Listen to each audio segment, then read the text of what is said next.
小朋友開始諗住嚟讀書啦。記唔記得面試嘅時候都有一個5分鐘嘅講座，有冇印象？嗰陣時候講乜嘢？我哋係講分享點樣係去揀小朋友上晝班、下晝班定全日班定國際班入邊。咁因為咧有揀唔錯喎，咁揀唔錯，咁跟住點解咧？個初嘅時候有印象，我哋講嗰個講座係教育新趨勢，幼兒教育新趨勢係我哋講咧未來需要嘅人才。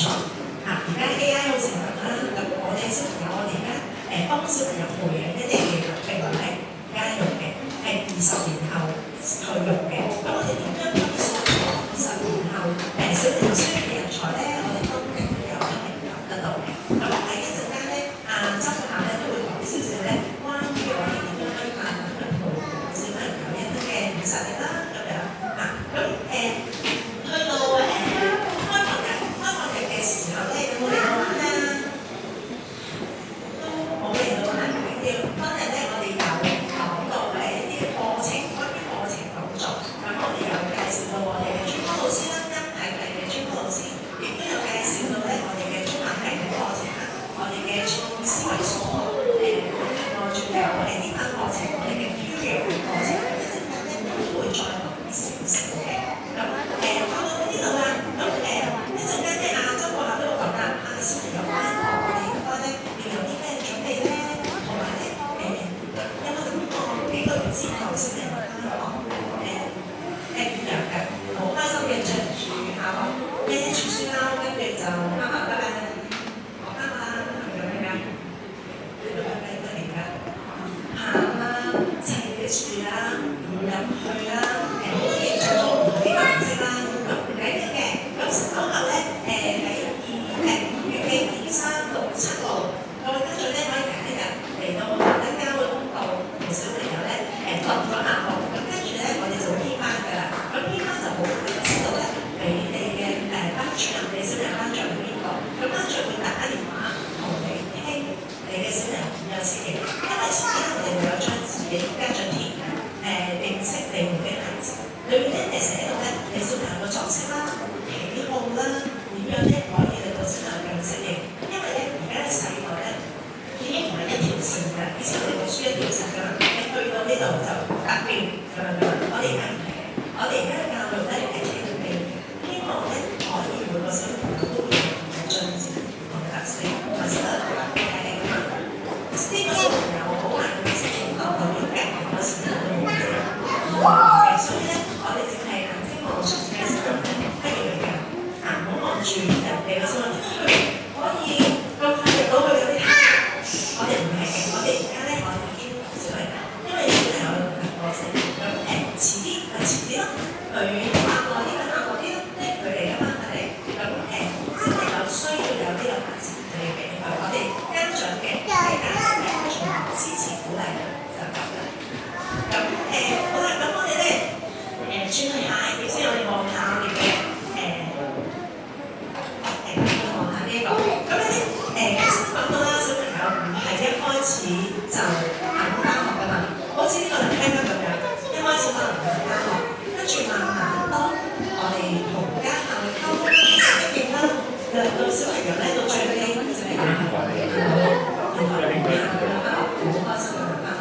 咁一陣間周學校咧都會講咧喺語言啦，或者自理啦，或者喺2歲班嘅一啲課程裏面咧，點樣都係同呢個樓梯一模一樣，而係突然之間教小朋友就識講句子，突然之間教小朋友豬小朋友就識得做。我哋係一步步咁樣讓小朋友發展到去我哋要求嘅水平。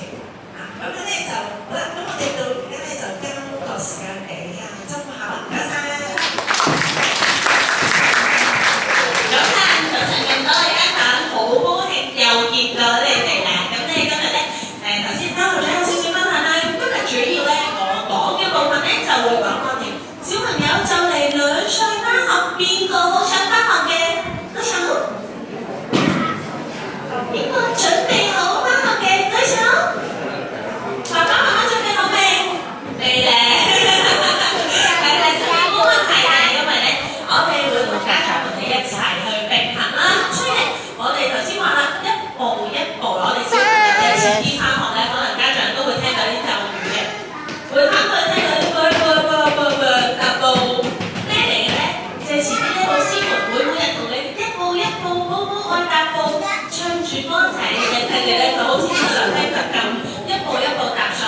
佢自己可以做得到嘅過程啦。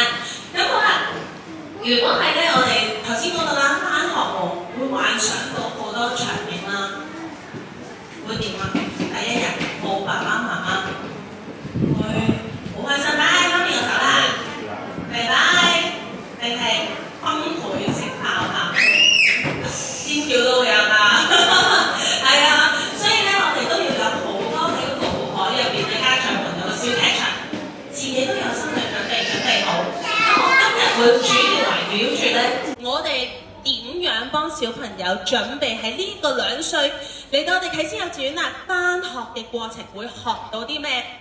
點解會用到呢個 puzzle 咧？你見到啦，每一格都扣住咗，因為每一格嘅經歷，每一格嘅學習都代表我哋小朋友咧係環環相扣，喺我哋2歲嘅課程入邊幫到佢哋啲咩咧？譬如語言啦，未識講嘅喎，睇下個個都耶，點學咧？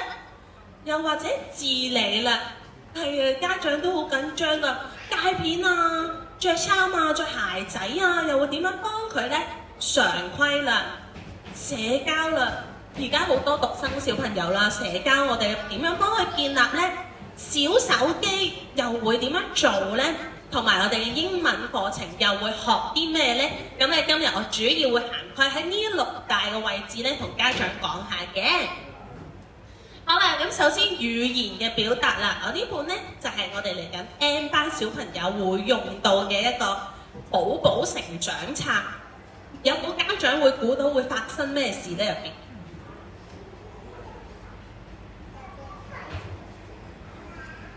會係啊，唔該晒，多謝你嘅分享啊，冇錯，我哋呢本咧係功課嚟㗎，係啊，但係唔係一個硬性要你寫好多字嘅功課。係一啲親子嘅記錄冊。點解親子去做一啲記錄係咁緊要呢？因為講緊其實2歲小朋友嘅人生就係圍繞住㗎大家爸爸媽媽。我自己都係個媽媽，將個小朋友圍住你住，媽媽媽媽爸爸爸爸。其實呢種感覺咧係好幸福，但又好攰㗎啦。咁所以咧呢一個咧，我哋都好希望家長們咧將你哋同小朋友每一次嘅經歷，譬如我哋會按主題，呢個係好孩子喎。我哋會教小朋友啲態度，點樣用你隻斯文嘅手啦，請你啦，可唔可以啦，唔該啦，多謝啦，將佢記錄喺本成長冊入邊。記錄咗翻嚟，唔係就咁做完㗎。你會望到咧，其實我哋小朋友咧都會去嘗試表達。頭先咧好好啦，有小朋友示範咗，佢哋就後邊都係有啲咁配樂啦。咁但係其實唔係代表佢哋做唔到，老師會慢慢地幫佢哋俾啲詞語佢哋。哦，原來你哋去咗公園，強化佢多啲練習嘅機會。所以我哋咧會攞到呢本寶寶成長冊，每個星期都會有啲咧家長嘅記錄嘅相片啦，寫咗落嚟啦。入邊咧當中咧都會有啲，如果小朋友做到咧，都會有啲貼紙咧獎翻佢哋啦，俾啲信心佢哋，俾啲鼓勵佢哋啦。咁所以咧翻到嚟學校，佢哋都會好嘗試講多謝，俾可以慢慢由一啲頭先可能一啲發音啦，到一啲單字啦、疊字啦、詞語啦、句子啦。咁喺唔同嘅機會咧，我哋都會俾小朋友咧，希望有多啲嘅練習，多啲嘅嘗試咧，令到佢哋表現得更加好。咁除咗咧會有寶寶成長冊啦，我哋都會咧俾小朋友咧帶佢哋屋企人嘅相，因為咧頭先講啦，翻嚟冇咗爸爸媽媽，冇咗個安全感，所以咧我哋都會俾小朋友咧帶佢哋中意嘅玩具翻嚟啦，爸爸媽媽嘅相片翻嚟啦，陪住佢哋上學，陪住佢哋咧一齊翻學嘅。咁我哋都會俾小朋友嘗試講下，佢帶咗可能車車、熊熊、皮皮咁樣都帶住翻嚟嘅。咁等佢哋成熟啲啦，咁我哋咧都會咧俾小朋友帶佢哋一啲按主題嘅活動，或者咧按主題嘅需要咧，都會帶佢哋唔同嘅教具或者一啲玩具翻嚟。咁等佢哋都會學識講我今日帶咗蘋果，我中意食蘋果。等佢哋頭先講啦，由詞語慢慢轉化做句子。咁所以咧喺我哋2歲班嘅課堂入邊咧，就會提供咗好多機會，好多唔同嘅練習俾小朋友咧去強化佢哋嘅語言基礎嘅。咁好啦，到自理啦，自理能力又好重要㗎喎，有幾重要咧？望下先。知唔知小朋友喺度做緊咩咧？收嘢，你有聽到？原來咧，我哋咧頭先講話小朋友嘅歸屬感、安全感好重要。咁所以咧喺我哋每個課室，每個小朋友翻嚟都要有個動作要做嘅。呢度咧其實係佢個球仔嚟嘅。佢哋咧都要咧翻嚟同老師講完早晨之後，佢哋咧就要攞翻佢哋嘅名牌貼落去呢一個我們回來了度。大人做好簡單，咁但係其實小朋友都要好多步驟。首先佢哋要影翻佢個頭仔啦。然之後貼翻去啱自己嘅組別啦。咁其實呢一個過程咧，你會見到佢哋係已經訓練緊佢哋啲小手機啦、自我認知啦，然後配對翻佢嘅組別啦。其實一個小小嘅動作，翻到嚟已經做緊咁多嘢，學緊咁多嘢㗎啦。咁跟住咧，呢度啦，食嘢啦，有冇已經好叻用緊匙羹筆啊？係咪都好叻啊？咁其實咧，翻到嚟咧，啟思幼稚園咧都會咧希望小朋友咧用到唔同嘅餐具去進食啦。依家見到可能用緊匙羹去進食，但係講緊咧進食都有幾個階段喎。就咁擺入口食啦，就咁筆啦，但係筆擺落口都講緊乾唔乾淨啦。咁所以咧，我哋都好希望小朋友進食嘅過程咧，第一我哋咧翻學咧會有好多好豐富嘅茶點啦。頭先講啦，我哋會有麵包啦。會有呢一個水果啦，我哋都會有啲牛奶麥皮啦，會有粟米片啦，會有湯麵啦，會有呢個粥仔啦，我哋會有唔同質感嘅食物。點解咁重要呢？其實有啲小朋友咧，唔知家長有冇留意到，可能自己嘅小朋友對某種食物嘅質感咧比較抗拒嘅。譬如我嘅小朋友為例咧，佢好唔中意食粥嘅，因為嗰啲黏嗰啲感覺，佢好唔中意。咁但係我哋係咪唔中意就唔食呢？咁其實唔係，因為粥入邊可能入邊有好多肉碎啊，又或者南瓜蓉啊，或者粟米啊等等咧，加咗入去咧都有佢嘅營養價值喺度。咁所以咧，我哋都希望咧，我哋嘅餐單入邊咧都俾到小朋友唔同嘗試質感同埋用餐具嘅機會。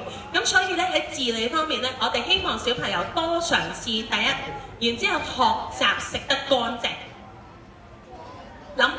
幻想到屋企食得乾唔乾淨啊？定係屋企係爸爸媽媽幫手，定係姐姐公公婆婆擘大口有得食？所以我哋都要諗下啦。其實翻到嚟，又或者我哋呢幾個月咯喎，小朋友準備開始翻學咯喎，可以練習定點樣揸匙羹，點樣送入自己個口，或者為爸爸媽媽食咧，呢個都係一個好好嘅練習。咁所以咧，我哋翻到嚟學校都會做到呢樣嘢嘅。咁跟住啦。小朋友個書包都好重要㗎，咁我哋咧會將個書包掛凳仔之後，就會將啲東西咧攞出嚟要交啦。好啦，邊個小朋友已經仲需要着片片嘅，應該都仲要着片片啦，係咪啊？咁所以咧嚟緊爸爸媽媽咧返學咧都要幫佢哋準備片片啦。嗱，但係咧我哋老師咧都會傳啲片片俾大家嘅，咁啊可以留意下個片上面咧有啲咩咧？片好普通啫，可能。家長而家小朋友喺旁邊都準備住1、2條啦，咁返學咧都需要帶嘅喎，咁因為咧我哋返學咧會有個時間表啦，咁我哋咧會每一日咧都會有2次去洗手間，最少2次去洗手間幫小朋友換片啦，學下去洗手間嘅機會嘅。咁但係咧大家都要緊守一樣嘢，頭先歐校長都有講到啦。呢2位都係女孩子，3位前邊3位都係女孩子，咁佢3個係咪一樣嘅小朋友？絕對唔一樣，因為每個小朋友都係獨一無二，同埋每個小朋友嘅發展程度都同獨一無二。我哋唔可以將呢個小朋友同嗰個小朋友去比較，所以爸爸媽媽都要記住，唔係佢做得叻啲，我個小朋友唔叻，又或者我個小朋友好叻，佢唔叻，千祈唔好將呢個概念擺喺身度。我哋會觀察每個小朋友嘅獨特性，按照佢嘅節奏去發展，去俾建議家長。咁所以我哋都要理解到，頭先講緊嚼片啦，可能有啲小朋友發展成熟啲，大少少可以學識戒片，係咪代表我嘅小朋友戒唔到呢？唔係㗎，我哋會 keep 保持，係多謝你保持同家長去溝通，等家長可能喺屋企都觀察到，咦，原來佢真係可以去洗手間㗎喎。話翻俾學校知，咁老師咧都會緊切地話俾家長知，其實佢喺學校都做得到。又或者調翻轉同齊咧嘅影響真係都好重要。可能隔離小朋友可以去到洗手間，佢又望到又試過，然後又成功，即係佢都 get ready 啦。翻到屋企，我哋都可以同小朋友一齊去嘗試下嘅。好啦，望到啲片啊，發現上面有啲乜嘢？發現有啲乜嘢啊？有名啊，冇錯啦，係啊，有你個名啊，每個小朋友用嘅片咧個牌子唔一樣啦，大細唔一樣啦，咁又或者咧可能個舒適嘅程度又唔一樣啦，咁所以咧嚟緊翻學啦，最重要啦，要幫你嘅小朋友準備2至3條片，然後要寫上佢哋嘅名。咁咧，姐姐去換片嘅時候，或者老師需要幫你換片嘅，幫小朋友換片嘅時候咧，都唔會搞錯，唔會搞亂。咁我都明白，因為可能咧着咗唔同牌子嘅片咧，對小朋友嘅評估上面咧都會有啲唔一樣嘅效果。咁所以一定帶小朋友嘅片翻嚟咧，就要寫上佢哋名嘅。咁我哋都希望啦，小朋友翻嚟咧，譬如做完塗工、食嘢之前都要洗乾淨隻手仔。咁所以咧，2歲嘅階段咧，我哋就會做到好多唔同嘅自理能力嘅發展嘅。好啦，到常規訓練啦。其實咧，常規咧同自理都唔係話好係一個好緊扣嘅2個環節，因為佢有一啲能力上面，譬如頭先講啦，佢識得換片啦。佢知道自己翻學開始要去洗手間啦，咁咧佢就開始可以慢慢建立佢嘅常規。咁但係咧，家長有冇發現咧，小朋友咧有啲嘢係改唔到㗎，改唔到。譬如我嘅小朋友啦，我嘅小朋友咧就一定要係媽咪陪佢瞓覺，爸爸其他人都唔得嘅。又或者佢同佢換衫，佢一定要着咗衫先，唔可以着褲先嘅。又或者佢食奶個奶漿一定要係某一種顏色嘅，有冇？有啊，係咪啊？多謝爸爸。係啊，其實咧喺呢個年齡嘅小朋友咧，已經去到一個叫做規則嘅敏感期，佢只會係遵守住自己想要嘅規則。咁好啦，自己想要嘅規則，咁佢有啲嘢做危險啊，或者真係唔啱嘅時候，我哋係咪應該繼續俾佢做咧？其實唔係啊，你諗下着嗰件衫個步驟。會唔會影響佢着唔到件衫？唔會㗎嘛。咁但係翻轉頭，我哋嚟到學校就捉住佢呢一個敏感期，希望都幫佢喺常規上面建立得更加好。我哋頭先講咯喎，我哋食茶點或者換片或者收拾等等嘅程序，我哋翻到嚟學校會幫佢做啦。譬如佢會需要食嘢，要用到水樽，要用到毛巾盒，咁佢咧哋。爸爸媽媽咧都會幫佢哋準備好，但係都要有一樣嘢好重要嘅。頭先片有寫名啦，咁嗰啲杯啊、水壺啊或者毛巾盒咁要點做咧？都要貼上佢哋嘅名。但係咧而家啲款式咧好多，或者啲小朋友咧 Paw Patrol 咧而家最興，可能大家一買一窩蜂都係嗰個款式。咁所以咧，我哋都會擔心咧交換咗，咁呢個咧就真係要我哋都會留意。咁所以咧，最緊要杯啦、毛巾盒啦、個蓋啦，都幫小朋友咧準備好佢哋嘅貼紙名貼上去。好似依家呢個手上傳緊過嚟嘅，準備好嘅一袋咁樣幫佢哋袋好。咁咧每日擺落書包度，我哋希望透過個過程，俾小朋友咧識得收拾翻好，攞出嚟，然後擺入書包度。呢一個咧，我哋都喺學校度會慢慢建立呢個規矩嘅。咁咧見到啦，譬如呢一度咧，我哋食茶點喎，原來食茶點嘅時候咧，小朋友咧都要輪候排隊去攞佢哋嘅茶點。咁亦都要多謝老師啊，唔該老師啊。咁所以咧呢一個咧喺課堂上面每一個步驟咧，我哋都希望佢哋建立到良好嘅常規嘅。咁好啦，去到社交發展啦，可能有啲家長話我見佢去 playgroup 咧，都唔係好同人玩喎，又或者咧去 playgroup 咧，一個 BB 去玩積木，就10個 BB 一齊跑去玩同一個積木，有冇呢個情景啊？有啊，但係大家唔係玩紅黃藍綠4隻色擺晒喺度，但係大家都可能見到阿 A BB 攞緊紅色，就一齊去攞紅色，之後會點啊？之後會爭啦，係啊，係會爭㗎，因為頭先講啦，規矩嘅建立啊嘛，喺呢個時段嘅小朋友，覺得全世界嘅嘢都係我嘅。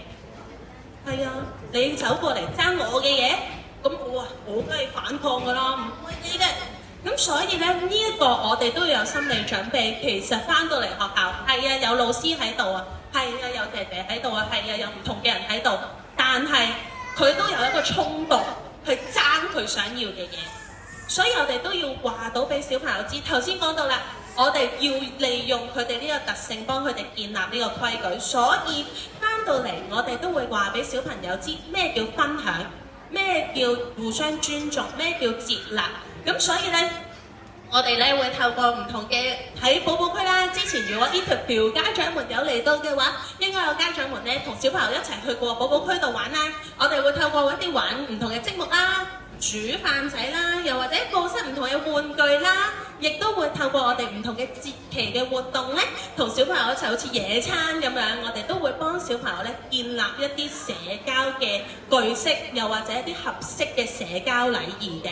咁頭先講到啦，我哋都會用多啲禮貌性嘅語句，我哋會慢慢講謝謝啊，唔該啦，請問可唔可以啦？咁所以咧，我哋希望咧幫小朋友建立佢哋嘅禮貌嘅用語。咁頭先講到啦，除咗我哋嘅社交會係小朋友同小朋友之間啦，咁其實咧我哋大人即係老師同小朋友之間咧都會建立一個好好嘅社交，因為咧如果有翻 playgroup 或者有家長有哥哥姐姐讀過書都知㗎啦，佢翻到屋企咧唔會再聽你哋講㗎啦。佢哋識講嘢嘅話，第一句開口，媽媽唔啱，因為老師話乜乜乜乜。我個仔就而家喺呢個階段啦，媽咪唔啱啊，張老師話啱㗎，張老師要我咁㗎。係啊，所以呢個就係其實老師喺課室上面俾到個規矩，俾到個明確嘅指令，話到俾小朋友知，哦，原來老師話係一個最強勁嘅 label 嚟嘅。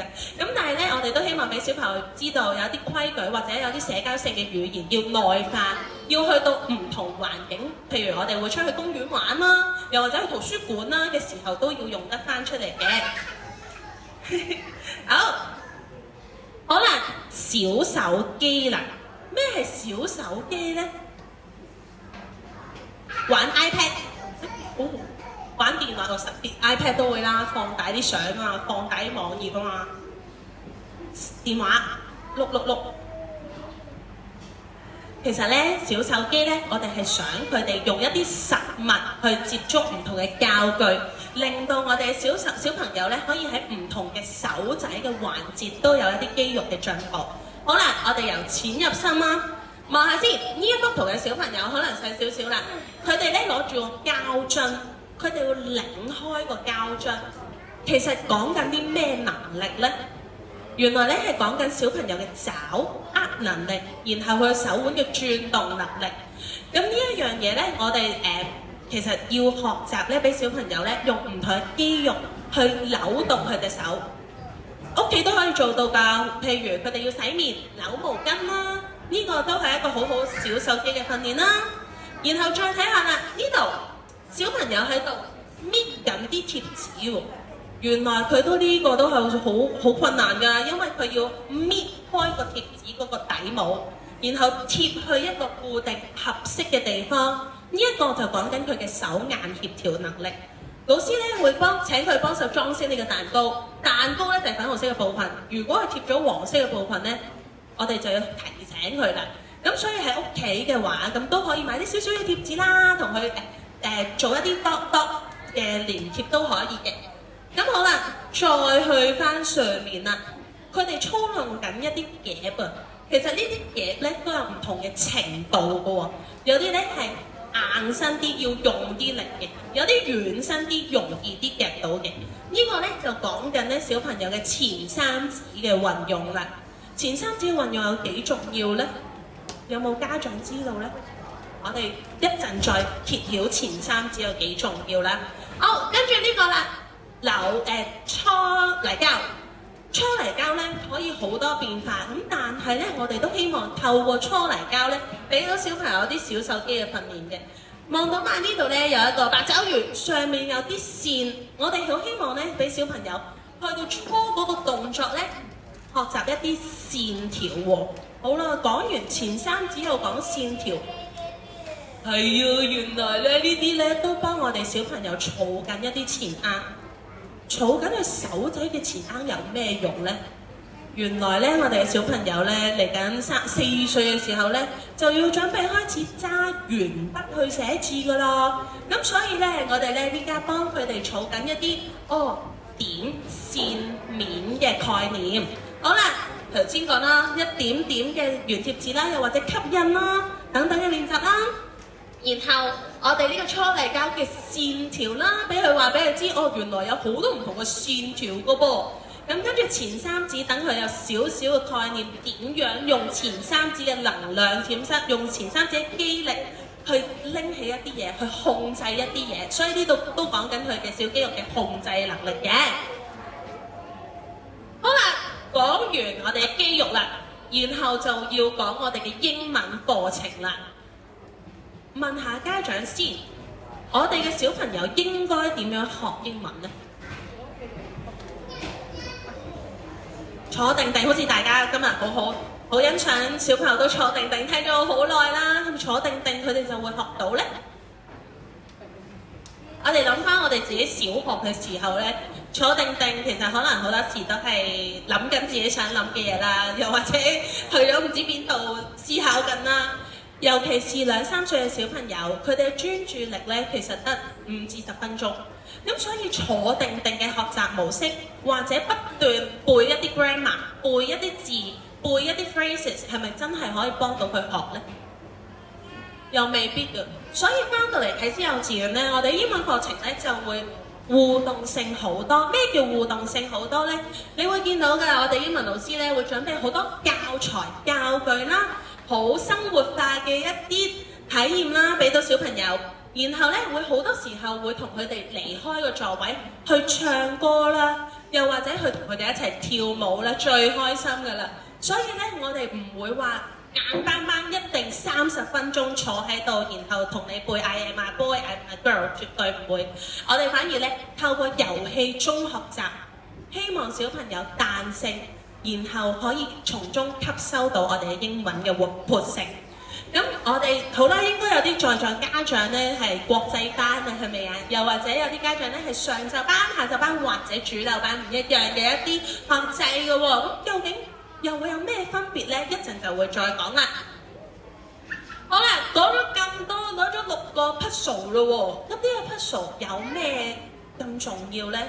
其實頭先都講過，我哋已經幫小朋友儲咗好多錢罌啦，唔係真係嘅錢啊。然後而係我哋嘅知識啦，我哋嘅態度啦，我哋都幫小朋友儲咗好多嘢。呢一個只不過係一個例子，譬如頭先講啦，我哋前三指，又或者我哋啲手眼協調能力已經由 N 班幫小朋友儲起咗，去到 K1 我哋會進行一啲點線嘅練習，會俾小朋友會有更加好嘅動機，因為成日都講小朋友中意做先會做得好。咩係中意做啊？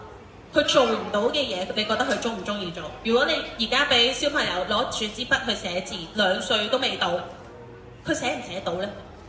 寫唔到，佢中唔中意呢？唔中意，咁佢會唔會想做呢？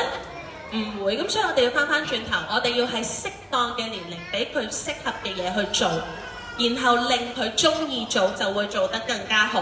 咁所以咧喺適當嘅年齡，頭先講啦 ，N 班我哋就會點樣用一啲嘅教具啊，幫佢訓練啊。去到 K1 我哋會感受下，原來連線嘅感覺係咁樣嘅喎。去到 K2 啦，我哋手仔準備好啦，然後小朋友都有信心啦，就可以正式開始書寫攞鉛筆啦。咁去到 K3 嘅時候咧，頭先講書寫都可能寫一啲橫啊、直啊、撇捺一啲簡單線條組成嘅詞語啦。咁去到高班咧就會用句子啦。咁呢一個只不過係一個認知上或者一個學習模式上面嘅我哋嘅螺旋。但係頭先講譬如一啲態度啊、社交啊、自理啊，我哋都會由我哋 N 班開始，慢慢幫佢螺旋上。社交好簡單啦，頭先講啦，老師係神嚟嘅，咩都係老師話，老師話。咁可能去到K2、K3 開始識得同朋友玩，因為去到 K2、K3 有好多個機會俾佢哋一齊合作去完成一啲嘢，佢哋就會建立佢哋嘅社交圈子。咁我哋已經幫小朋友做咗好多個螺旋，譬如識得同小朋友去提問問題啦，去到分析一啲嘢啦，去到討論一啲嘢啦。咁所以佢由 BBM 班2歲儲落嘅一啲禮貌性嘅用語，都會喺佢大個嘅時候去發展翻出嚟嘅。好啦，頭先歐校長都有講到啦，我哋嘅小朋友儲咗咁多嘢，咁我哋都有我哋嘅目標，家長對我哋嘅小朋友都有一個目標。咁我哋又諗清楚喎，我哋定個目標係咪我哋小朋友自己想要嘅目標呢？我哋而家香港咧呢一個教育制度啦，咁就有好多唔同嘅方法去唔同嘅小學、唔同嘅中學，亦都有好多唔同嘅大學，好複雜嘅。咁但係咪我想佢去香港嘅大學，佢就一定會去到呢？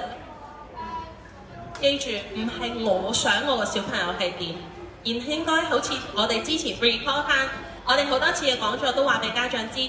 我哋係希望或者小朋友嘅個性會造就成佢自己一個獨立嘅個體，咁所以我哋都應該因應佢自己嘅想法，因應佢嘅能力，去同佢一齊陪住佢去協商佢自己想行嘅路。呢個會路成日出現㗎啦，咁所以咧呢個圖咧每一次嘅講座咧都可能會提一提家長，話到俾家長知，原來我哋譬如之後升小，我哋點樣行唔同嘅路呢？咁呢個圖畫呢就會再話俾家長知嘅。咁好啦，嚟到呢個環節啦。頭先呢家長呢好緊張，第一節嘅家長啦，我都見到啦，手機就影佢噶啦。因為呢家長們都好緊張，哎呀，我個 BB 翻嚟啊3個鐘，做啲咩㗎？係咪翻嚟3個鐘都係喊啊，坐定定啊？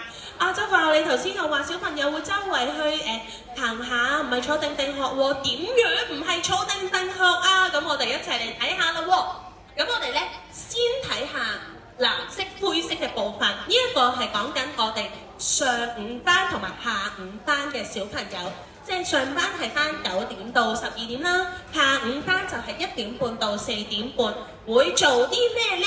頭先講啦，我哋英文堂啦。老師會用好似變魔術唔同嘅教具、豐富嘅教材、唱歌、遊戲、互動，同小朋友一齊30分鐘去上堂。30分鐘呢，我哋一班呢28位小朋友，但係呢，我哋會分咗半組，即係課室入邊會有1位英文老師同埋14位小朋友一齊去上堂嘅。咁好啦，會有自選活動啦。頭先講啦，又考翻塊 puzzle 啦。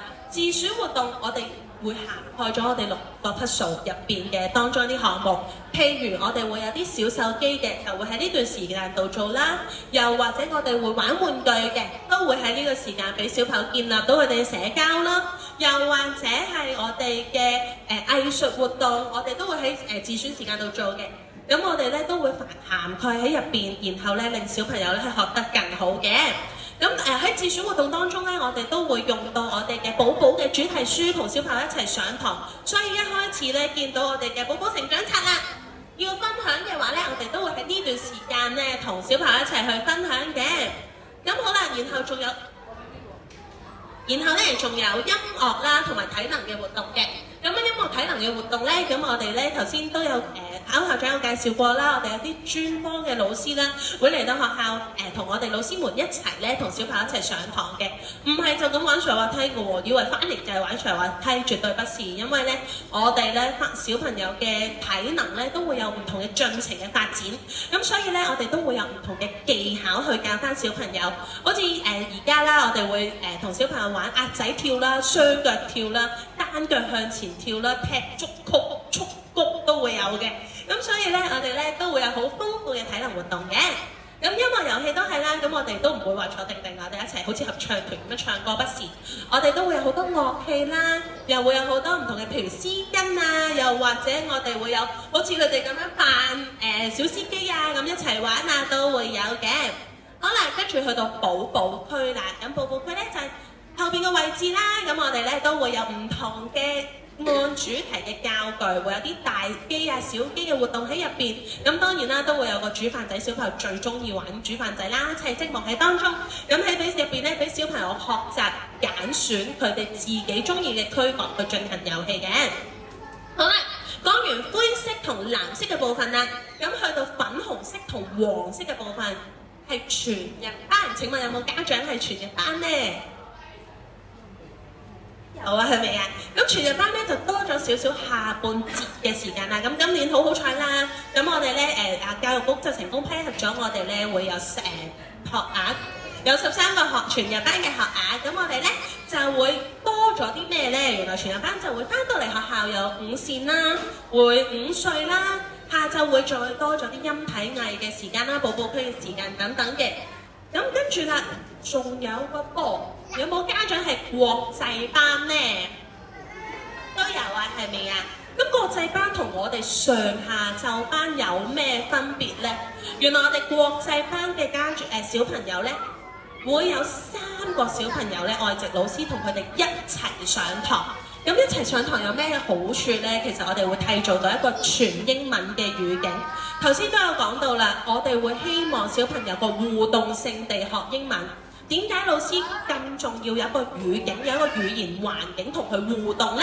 就係因為我哋喺國際班上面會提供更加多嘅機會，俾到小朋友去聽、去講。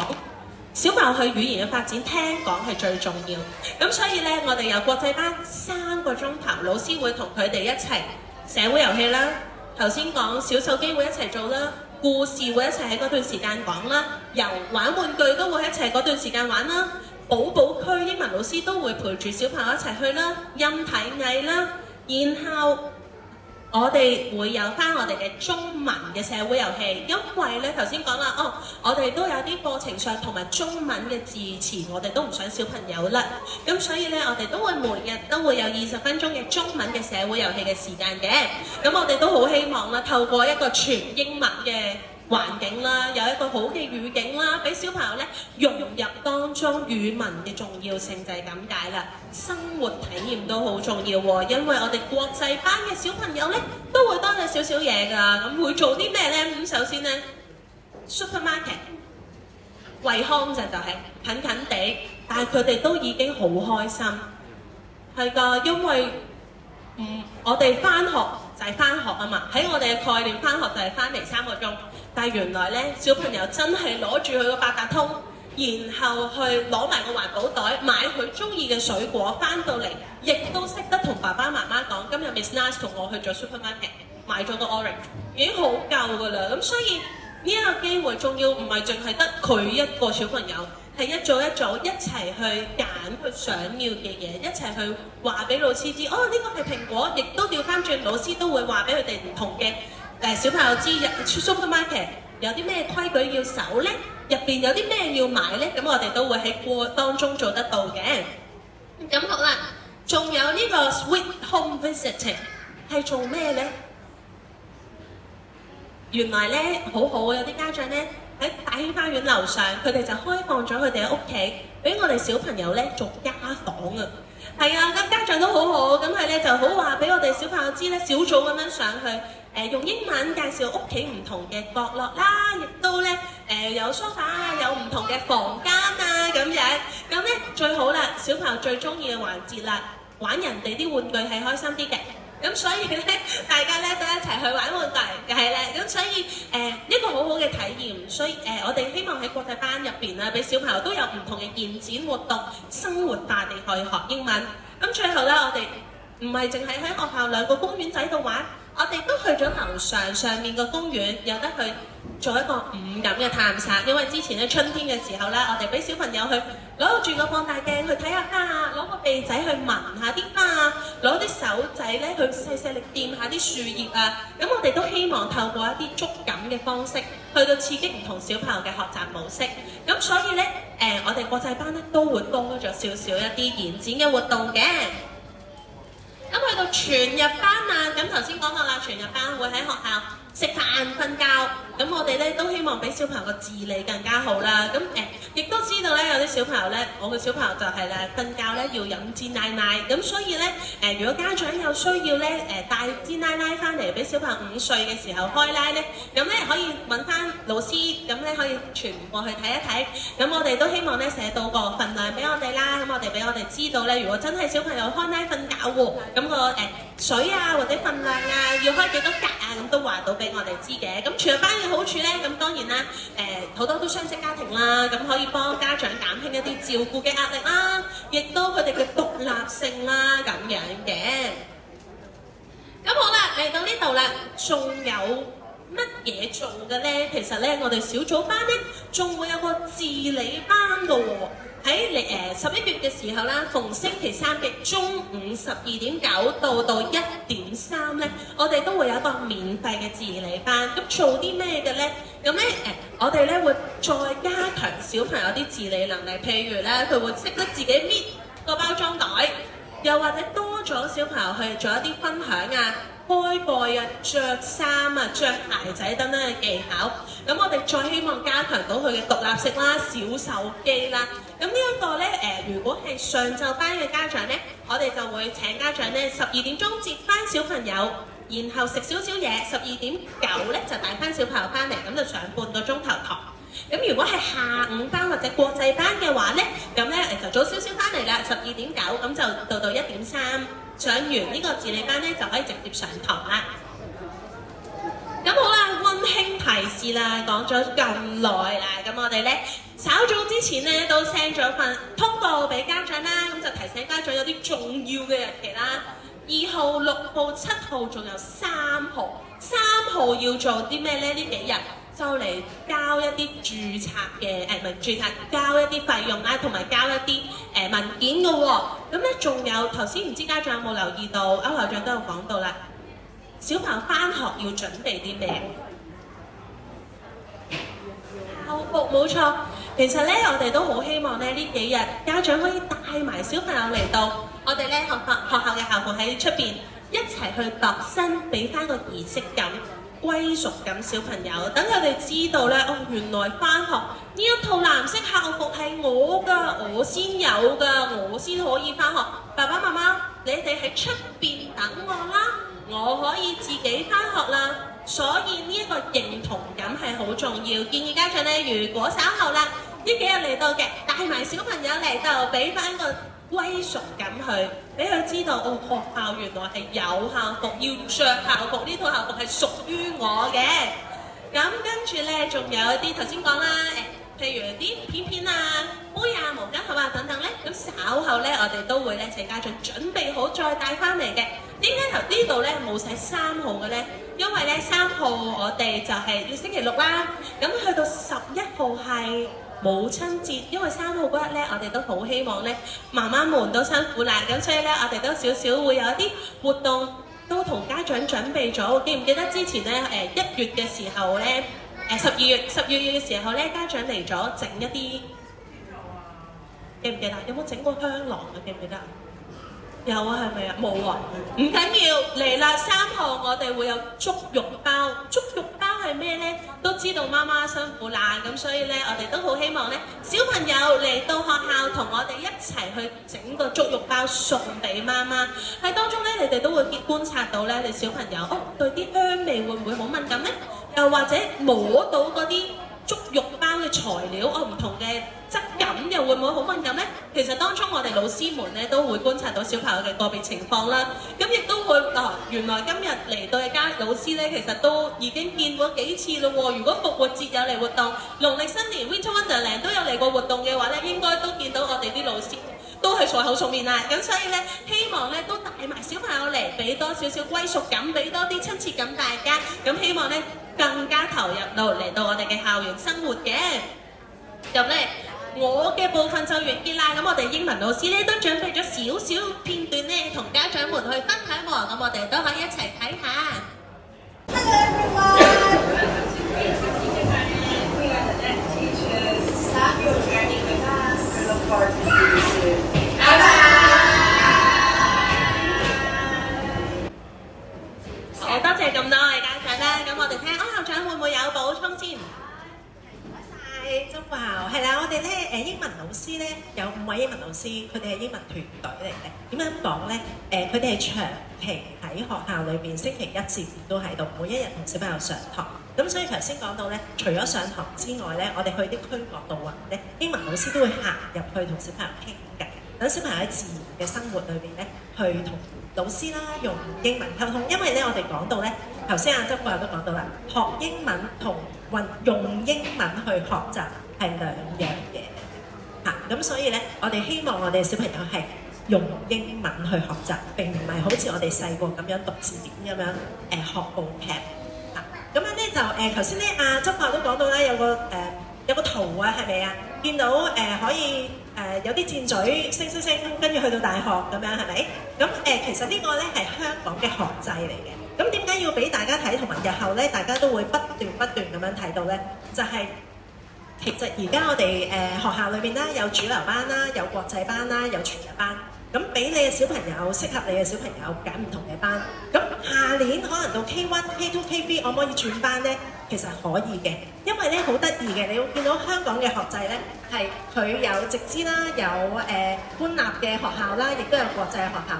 你會發現咧，有啲小朋友咧係我而家讀 local 嘅學校，跟住我去到小學咧係讀直資，跟住之後咧讀完直資之後咧，可能我就會去讀 IB 嘅中學。讀 IB 嘅中學，跟住之後，咦？我發現中文唔叻喎，點考 DSE 咧？佢就會兜翻轉頭去過外國考一啲嘅國際試，跟住攞一啲嘅學分翻嚟香港嘅大學都得嘅。咁又或者咧，你個小朋友咧，唔係嘅，我一路咧都係讀官立學校嘅，跟住用 DSE 嘅成績去上大學得唔得咧？都得嘅喎。所以咧，香港嘅學制點解咁多人想嚟香港讀書咧？就係因為香港條條大路通羅馬。所以如果咧識玩嘅家長咧，日後你可以去睇小朋友嘅發展咧，行唔同嘅路都得。所以唔需要呢一刻去諗小朋友應該第時讀啲乜嘢學校，反而我哋呢一刻就諗，我哋點樣可以幫小朋友嚟緊返學更加適應？因為咧頭先都見到啦，你會見到唔同性格嘅小朋友，有啲小朋友咧係黐住爸爸媽媽嘅，我哋老師行埋去咧都有少少怕醜嘅。咁有啲小朋友唔係嘅，可以咧周圍走啊，同老師嗨啊、主動啊，同你打招呼。咁所以咧稍後記得嗰個認識你們孩子嗰張紙，稍後會派㗎啦。當你交完費之後，記得填清楚你嘅小朋友一啲喜好，因為咧有啲小朋友話我要帶住我個毛公仔翻學㗎，我要帶住我張臭被翻學㗎 ，OK 嘅，可以嘅嚇。咁所以咧就稍後多啲同老師嘅溝通嚇，因為咧家校嘅溝通係好緊要嘅。之前有冇聽過講座啊？關於咧5+2等於3，有冇聽過呢條 formula？ 5+2等於3條數學題嚟㗎。啱唔啱啊？呢條數學題唔啱喎，點解咧？呢個係家校合作題嚟嘅，呢條 formula 係家校合作嘅。返5日學，放咗2日假，學到幾多樣嘢啊？如果家校唔合作，只係學到3日嘅嘢。咁但係如果返咗5日學，但係放咗禮拜6日，家校合作，當小朋友喺學校識得拍凳，返屋企都拍凳；當喺學校收玩具，返屋企都要收玩具。你估5+2會等於幾多？可能等於10，大過等於10都會嘅嚇。咁所以咧請各位可以多啲同老師溝通，老師都會多啲打電話俾你嘅。咁可以咧返咗學之後咧話俾老師聽，打俾爸爸會方便啲啊，定係打俾媽媽會方便啲嚇？咁我哋咧知道咧，咁我哋定期咧我哋會多溝通嘅。咁希望咧可以幫到小朋友咯嚇。咁就今日咧就講到呢度啦。咁有冇家長需要問問題咧，都可以同唔同嘅老師問啦，或者同周副校啦，或者揾我啦，都冇問題嘅嚇。咁今日到呢度，多謝各位。